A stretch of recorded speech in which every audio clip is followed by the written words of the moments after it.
오늘 우리가 드리는 예배를 통해서 하나님께서 홀로 영광 받으시기를 간절히 소망합니다. 성경 속에는 수많은 인물들이 등장합니다. 그렇죠? 네, 정말 많은 인물들이 등장해요. 그리고 그 인물들은 대부분 이렇게 단편적인 잠깐씩 스쳐 지나가는 인물들도 있긴 하지만, 또 어떤 인물들은 탄생에서부터 시작해서 그 죽음까지를 기록한 인물들도 꽤 많이 있습니다. 성경을 보면 진짜 많은 인물들이 등장을 하고 있어요. 그리고 우리에게 각자 또 많은 이야기들을 들려주고 있죠.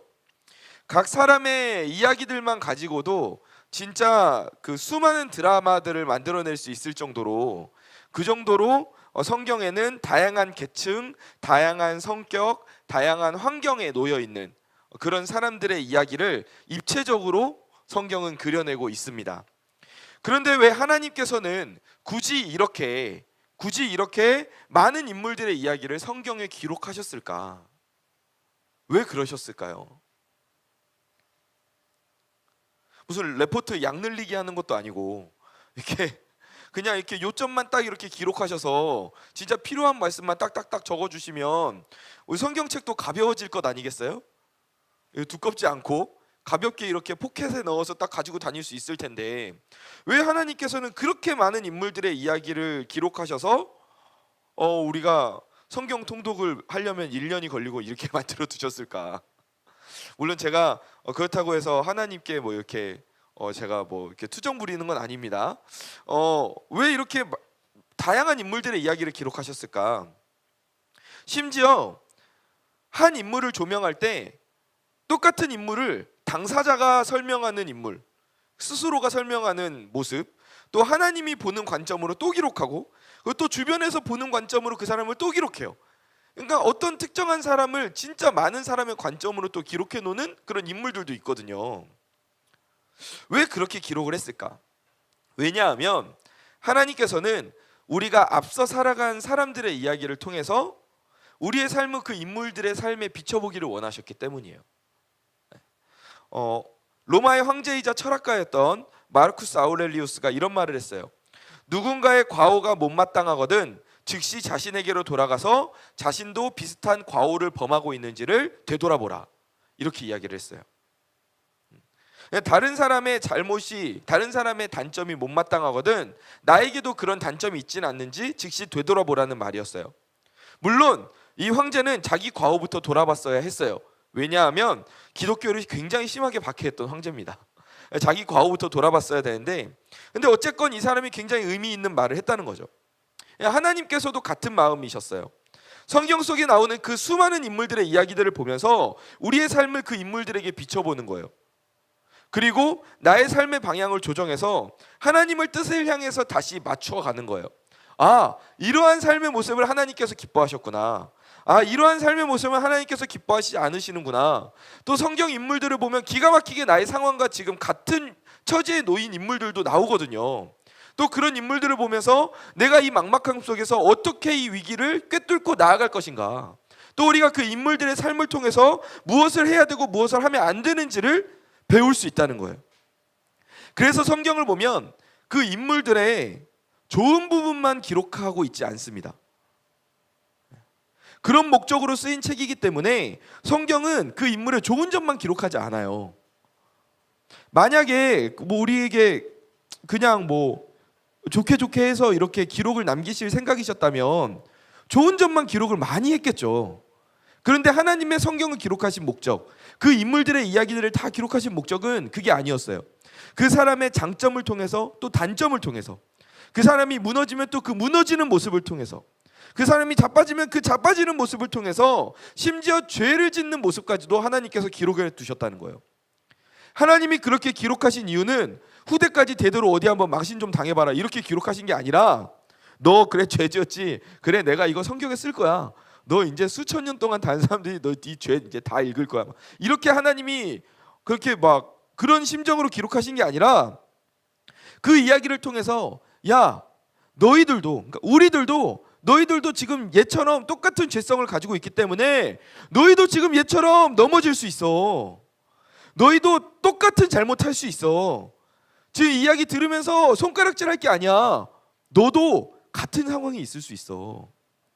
하나님께서는 지금 그걸 알고 미리 돌이키라고 이 성경 속에 그 수많은 인물들, 그 수많은 상황과 수많은 계층과 남녀노소를 가리지 않고 그 이야기들을 다 기록을 해주신 거예요.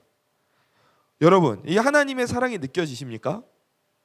하나님의 사랑이 느껴지십니까? 하나님은 성경을 통해서 오늘 우리에게 말씀하세요. 성경을 통해서 우리의 삶을 비춰보라고 말씀하세요.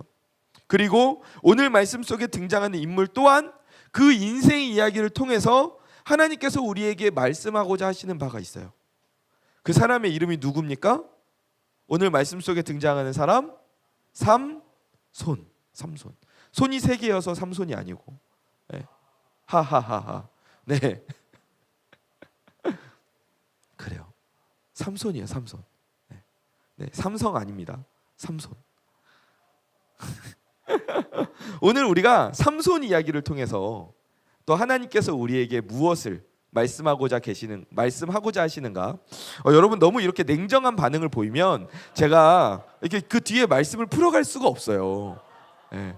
자, 다시 한번. 네. 손이 세 개여서 삼손이 아닙니다. 네. 비웃는 건 건강에 해롭습니다. 여러분. 네. 삼손 어찌됐건 네, 좋습니다. 감사합니다. 오늘 말씀을 통해서 우리가 삼손을 통해서 하나님이 우리에게 말씀하고자 하시는 바가 무엇인가 함께 살펴보기를 원합니다. 블레셋에 의해서 괴롭힘을 당하고 있었던 이스라엘이에요. 블레셋이 시시때때로 와서 이스라엘을 찌르고 괴롭히고 빼앗아가고, 근데 그 상황에서 이스라엘의 한 아이가 태어납니다. 그 아이의 이름이 바로 삼손이었어요. 근데 삼손이 그 탄생부터 범상치 않았어요. 사사기 13장 5절 말씀을 보니까 이렇게 나와 있습니다. 보라, 내가 임신하여 아들을 낳으리니 그의 머리 위에 삭도를 대지 말라. 머리 자르지 말라는 거예요. 이 아이는 태에서 나옴으로부터 하나님께 바쳐진 나실인 됨이라. 그가 블레셋 사람의 손에서 이스라엘을 구원하기 시작하리라 하시니. 아멘. 지금 하나님께서 삼손이 태어날 때부터 하나님께 바쳐진 무엇으로 정하셨어요? 나실인으로 정하셨어요. 그리고 여기에 덧붙여서 아직 태어나지도 않은 그 삼손을 향해서 품고 계시는 하나님의 뜻을 말씀하십니다. 아까 5절 말씀 후반부를 보니까 뭐라고 기록되어 있어요? 그가 블레셋 사람의 손에서 어디를 구원해요? 이스라엘을 구원하기 시작하리라. 삼손이 지금 태어난 것도 아니에요. 지금 이 삼손 엄마는 삼손이 어떻게 생겼는지도 몰라. 그런데 이 아이가 태어나면 이 아이가 장차 블레셋 사람의 손에서 이스라엘을 구원할 것이다. 하나님께서 삼손을 통해서 이미 그 계획을, 이스라엘을 구원하겠다는 그 뜻을 이미 가지고 계셨던 거예요. 그리고 하나님은 뜻만 품고 계셨던 것이 아니라 그것을 넘어서 그 일을 이룰 수 있는 놀라운 은사를 주셨어요. 그 은사가 뭡니까? 우리가 너무 잘 알고 있죠. 삼손 하면 떠오르는 게 뭐예요? 힘이죠, 힘. 예. 예? 뭐라고요? 들릴라요? 아, 그렇죠. 물론 삼손 하면 들릴라도 떠오르지만 삼손에게 주신 하나님의 은사, 하나님의 은사는 뭐예요? 힘이죠, 힘. 예. 아마 삼손이 무게를 들면 3대를 몇이나 들었을까? 얼마나 몇이나 들었을까? 우리 혜윤이가 430을 좀 넘게 드는데, 예. 그렇죠. 대단하지 않습니까? 혹시 은찬이도 은찬이도 이렇게 혹시 무게를 늘리고 있나요? 그렇진 않습니까? 네, 알겠습니다. 하고 있는데 이렇게 혜윤이보다 못 들어서 말 안 하는 건 아니에요?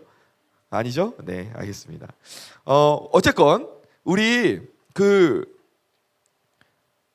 성경을 보면 삼손의 이 엄청난 힘을 보여주는 장면들이 여러 등장하죠. 삼손을 잡으러 온 블레셋 사람들의 밧줄을 너무 쉽게 끊어버리는 거예요. 그냥 이렇게 막 엄청 두꺼운 밧줄로 꽁꽁 묶어놨는데, 삼손, 당신을 잡으러 블레셋 사람들이 왔어요. 그러니까 이러면서 줄 다 툭툭 끊어버리고, 그리고 막 턱뼈를 휘둘러가지고 1000명씩 죽이고, 상상 이상의 일들이 삼손을 통해서 일어나는 거예요. 근데 우리가 주목해서 봐야 될 점이 뭐냐 하면, 삼손이 이런 일들을 행한 후에 스스로 무슨 말을 하고 있는가. 사사기 15장 16절을 보니까 이렇게 말해요. 나귀의 턱뼈로 한 더미 두 더미를 쌓았으며 나귀의 턱뼈로 내가 1000명을 죽였도다. 삼손이 지금 나귀의 턱뼈로 1000명을 죽였는데 그것을 누가 했다고 말해요? 내가 했다는 거예요. 삼손이 했다는 거예요. 그러면은 목사님 누가 했어요? 삼손이 했죠. 이렇게 생각할 수 있어요. 근데 지금 삼손이 이렇게 이야기를 하는 관점은 우리가 흔히 말하는 그냥 네가 했니? 내가 했니? 뭐 이런 관점이 아니에요. 그 삼손이 벌이고 다니는 일들을 보면 동시에 이런 기록이 등장합니다. 아마 이 말씀들을 읽으면 조금 관점이 바뀔 거예요. 14장 6절을 보니까 이렇게 나와 있어요. 여호와의 영이 삼손에게 강하게 임하니 그가 손에 아무것도 없이 그 사자를 염소 새끼를 찢는 것 같이 찢었으나 라고 나와 있어요. 14장 19절입니다.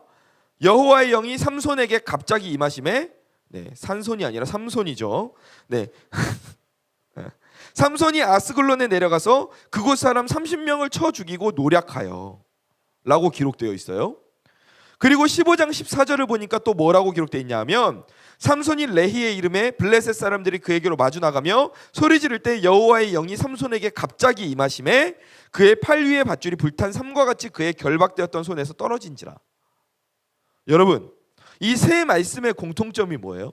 삼손이 지금 힘이라는 은사를 발휘하고 있는 장면들이 기록되어 있어요. 그런데 또 공통점이 하나가 더 있어요. 그게 뭡니까? 삼손이 힘을 발휘할 때 그 전제 조건으로 무엇이 기록되어 있어요? 무엇이 삼손에게 임했다고 기록되어 있습니까? 여호와의 영이 삼손에게 임했다라고 기록되어 있어요. 삼손이 힘을 발휘할 때 여호와의 영이 삼손에게 임했다라고 기록되어 있어요. 여러분, 아까 그러면은 삼손이 앞에서 그 나귀 턱뼈로 내가 1000명을 죽였다라고 이야기를 한 것은, 그럼 여러분 이 관점은 무슨 관점으로 생각을 한 겁니까? 삼손은 지금 자신의 힘이, 자신의 능력이 하나님의 임재하심, 하나님의 능력으로부터 온 것이 아니라 누구의 능력이라고 생각하고 있어요? 나 자신의 능력이라고 생각하고 있는 거예요. 그래서 하나님께서 도우셨습니다 이런 말을 하지 않고 내가 1000명을 죽였다 이렇게 이야기를 하는 거예요. 그런데 성경에서는 동시에 뭐라고 기록하고 있습니까? 삼손이 힘을 발휘하는 그 사건들 바로 앞에 여호와의 영이 삼손에게 임하심에라고 기록하고 있어요. 아까 앞에서 볼 때 하나님은 삼손을 통해 어떤 일을 이루고자 하셨습니까? 이스라엘을 구원하겠다고 약속하셨어요. 그리고 그 뜻을 이루기 위해서 삼손에게 힘이라는 은사를 주셨다고요. 그리고 하나님의 영이 함께 임할 때 그 은사가 발현되는 것을 우리가 보지 않습니까?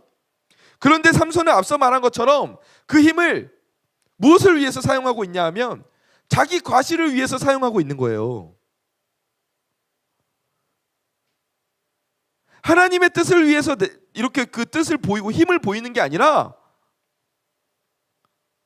내가 잘났다, 나 이렇게 힘세, 자신이 받은 은사가 마치 애초부터 자신의 건인 마냥 그렇게 자랑하고 있어요.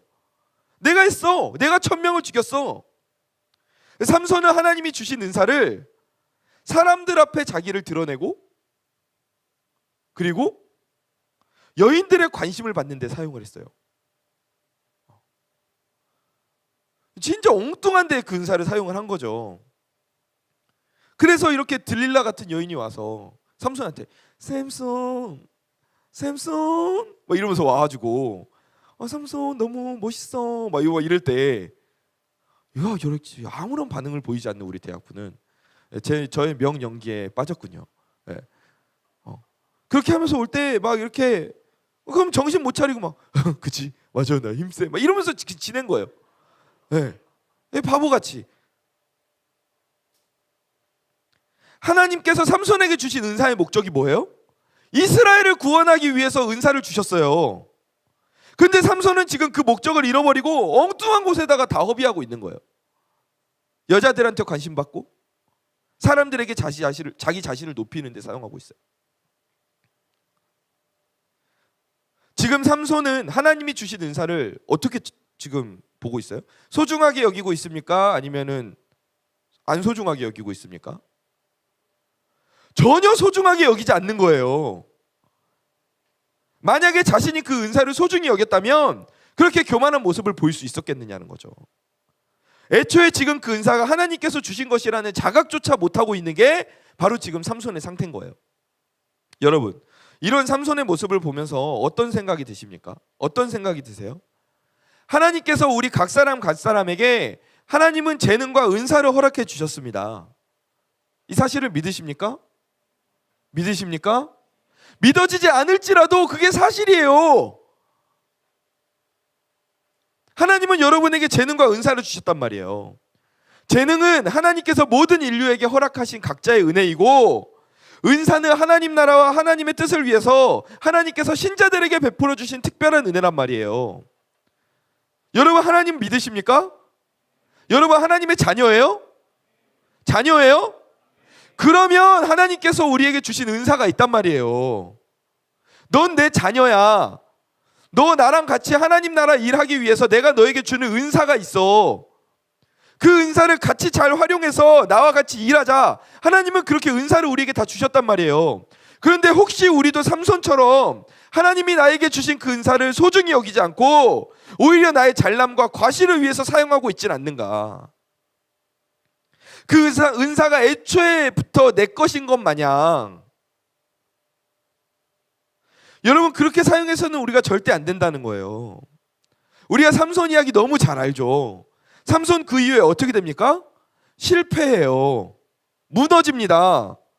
여러분, 우리도 하나님이 주신 은사를 소중히 여기지 않고 내 마음대로 사용할 때 우리도 무너질 수 있다는 거예요. 고린도전서 15장 10절에서 바울이 이렇게 말합니다. 같이 한번 읽어볼까요? 시작.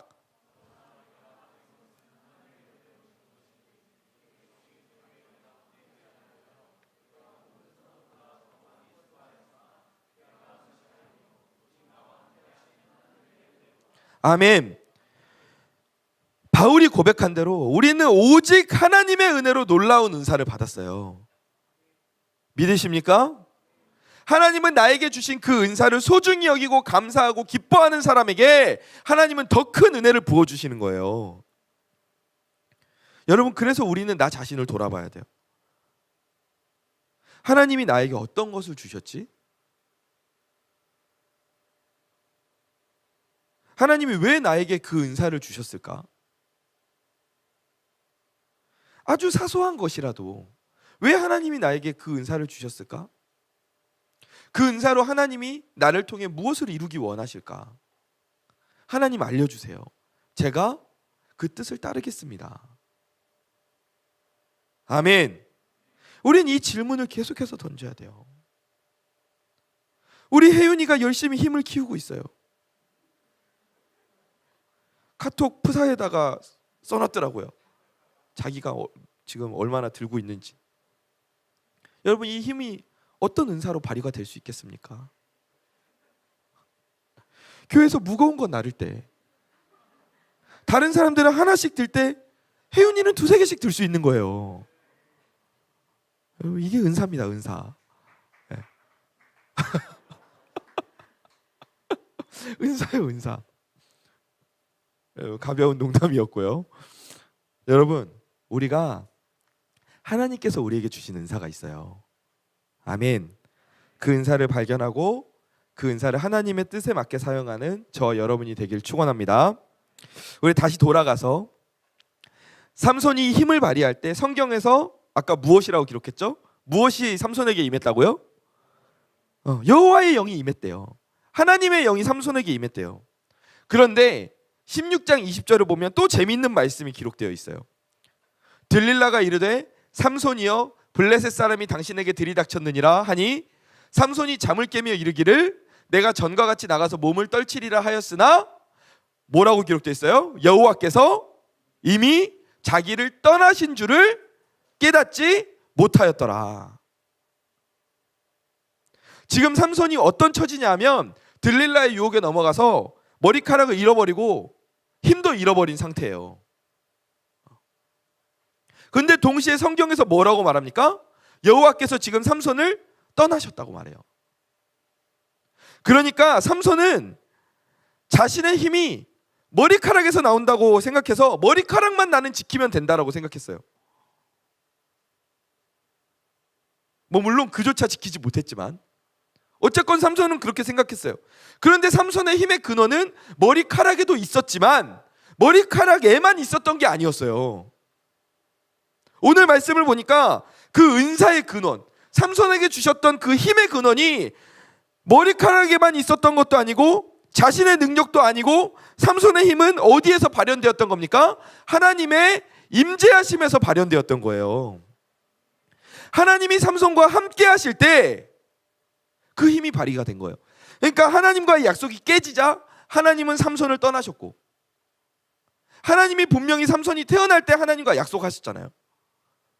이 아이의 머리에 삭도를 대지 말라. 하나님과의 약속이에요. 근데 그 약속이 깨진 거예요. 그러니까 하나님이 삼손을 떠나셨고 결국 삼손이 그 은사를 잃어버린 거예요. 여러분, 매년 휴대전화를 제조하는 기술이 성장하고 있고 매년 고성능의 기능을 발휘하는 휴대전화들이 막 등장하고 있지 않습니까? 근데 아무리 좋은 기기도 그걸 작동시킬 전기가 없으면 무용지물이에요. 마찬가지로 삼손도 지금 뛰어난 하드웨어를 가지고 있어요. 그런데 그 안에 하나님이 계시지 않으니까 아무런 힘도 발휘할 수가 없는 거예요. 삼손이 그걸 망각한 거예요. 잊어버린 거예요. 사람들이 자기를 두려워하니까, 사람들이 자기를 두려워하는 그 외적인 괴력, 힘만 강점이라고 생각했지, 자기와 함께 하시는 하나님이 진짜 자기의 능력이라는 것을 삼손은 그것을 잊어버린 거예요. 그게 진짜인데 삼손은 하나님이 함께 하심을 소중히 여기지 않았어요. 여러분, 우리도 사실 살면서 이 부분을 너무 쉽게 놓칩니다. 너무 쉽게 잊어버려요. 지금 삼손이 이야기할 때가 아니에요. 우리도 마찬가지예요.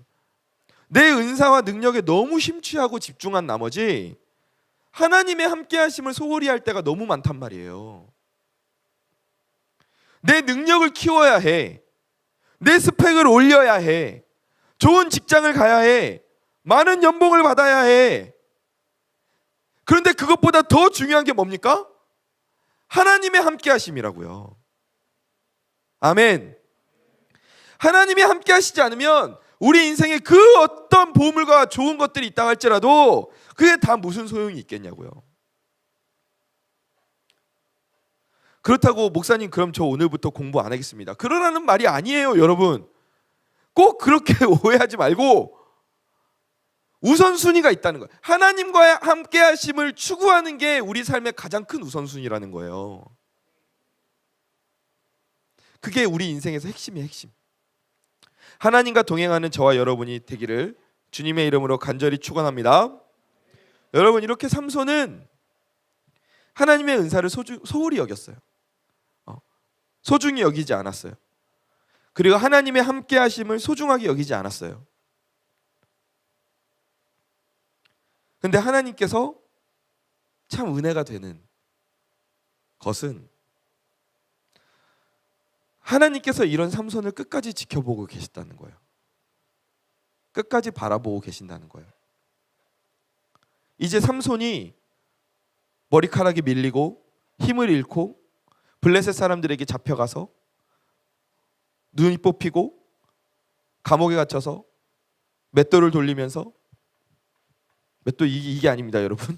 이렇게 맷돌을 이렇게 밀면서 돌리면서 사람들에게 희롱을 당하고 있습니다.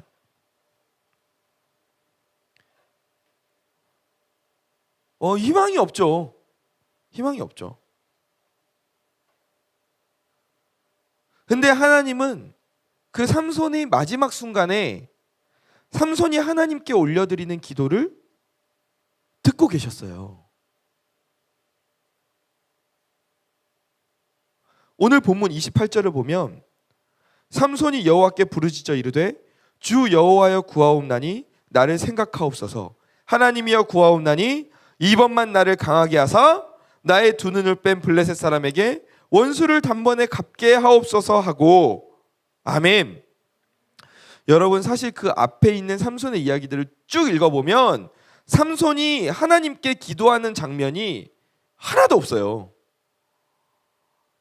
삼손은 잘 나갈 때 하나님께 기도했다 안 했다? 안 했어요. 안 했어요. 그런데 지금 모든 힘을 잃고 눈이 뽑히고 감옥에서 맷돌을 돌리고 사람들에게 희롱을 당하는 상황에 와서야, 여호와의 영이 자신에게서 떠나갔다는 그 상황에 이르러서야 하나님을 찾고 있는 거예요. 여러분, 이게 무엇을 의미합니까? 삼손이 그제서야 깨달은 거예요. 아, 그래, 내 힘은 나에게서 나오는 것이 아니었어. 내 능력은 하나님에게서 나오는 것이었어. 그래서 삼손이 이렇게 하나님의 주권을 인정하는 기도를 드리는 거예요. 그 전까지 삼손이 어떤 삶을 살았어요? 내가 했어. 내 힘이야. 내 능력이야. 하나님과의 약속을 어기고 나시린의 계율을 어기면서 자기 멋대로 살았어요. 자기 능력에 취해서 그렇게 살았다고요. 자기 능력이 누구에게서부터 왔고 왜 능력이 있는지도 모른 채 삼손은 그렇게 살았다고요. 그런데 하나님이 이제 깨달은 거예요.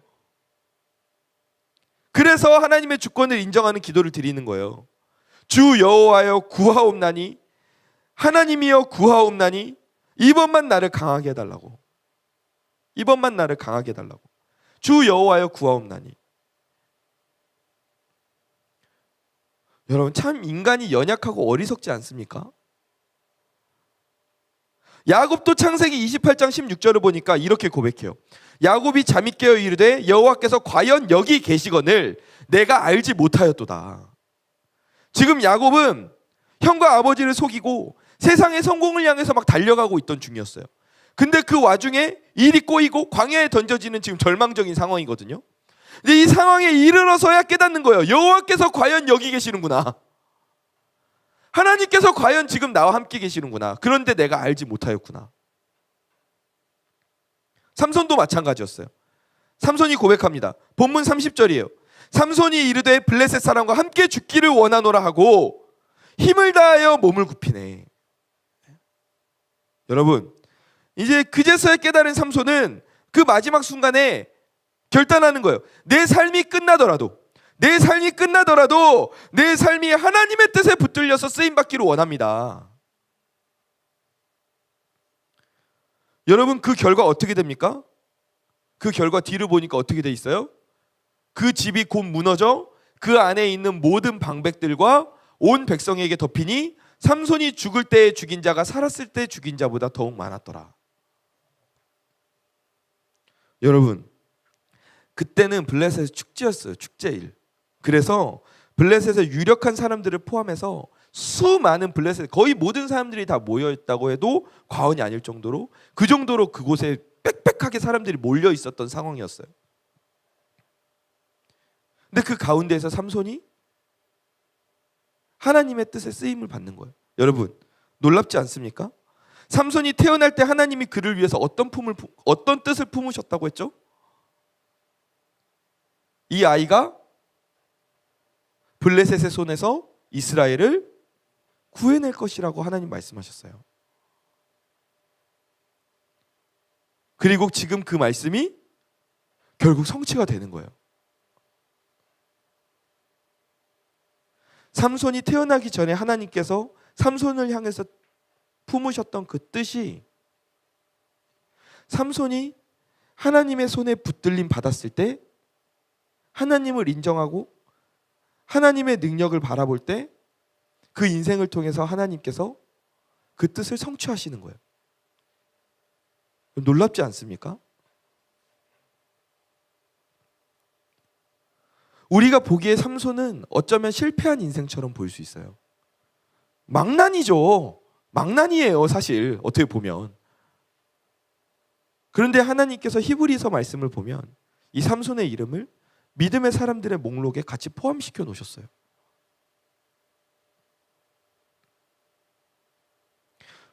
사랑하는 우리 대학부 지체 여러분, 오늘 이 시간 삼손을 통해서 우리 인생을 돌아보기를 원합니다.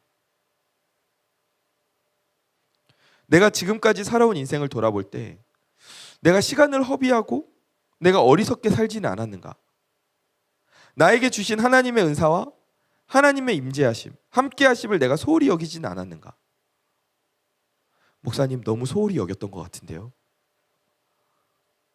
맞아요. 그래도 여러분 지금 늦지 않았어요. 늦지 않았어요. 왜요? 삼손을 보세요. 하나님께 돌이킬 때, 하나님의 임재를 경험할 때, 하나님을 바라볼 때 하나님께서 그 인생을 하나님의 뜻에 맞게 사용하시잖아요. 그 은사를 사용하시잖아요. 지금 여러분이 가지고 있는 은사들 하나님께서 주신 것입니다. 믿으십니까? 그리고 그 은사는 하나님의 임재하심을 만날 때 찬란한 빛을 발하게 되는 줄 믿습니다. 하나님께서는 여러분 한 사람 한 사람을 향해서 분명한 목적을 가지고 계세요. 여러분을 이 땅에 보내신 목적이 분명히 있습니다. 내 인생에 주신 약속이 분명히 있어요. 있어요. 네. 여러분 그 약속을 지키시는 신실하신 하나님이에요. 그 약속을 이루기 위해서 하나님이 우리에게 그 은사들을 주셨어요. 여러분 하나님이 나에게 주신 그 사명을 이루도록 도우시는 하나님, 그 하나님을 바라보며 나아가는 저와 여러분이 되기를 주님의 이름으로 간절히 축원합니다.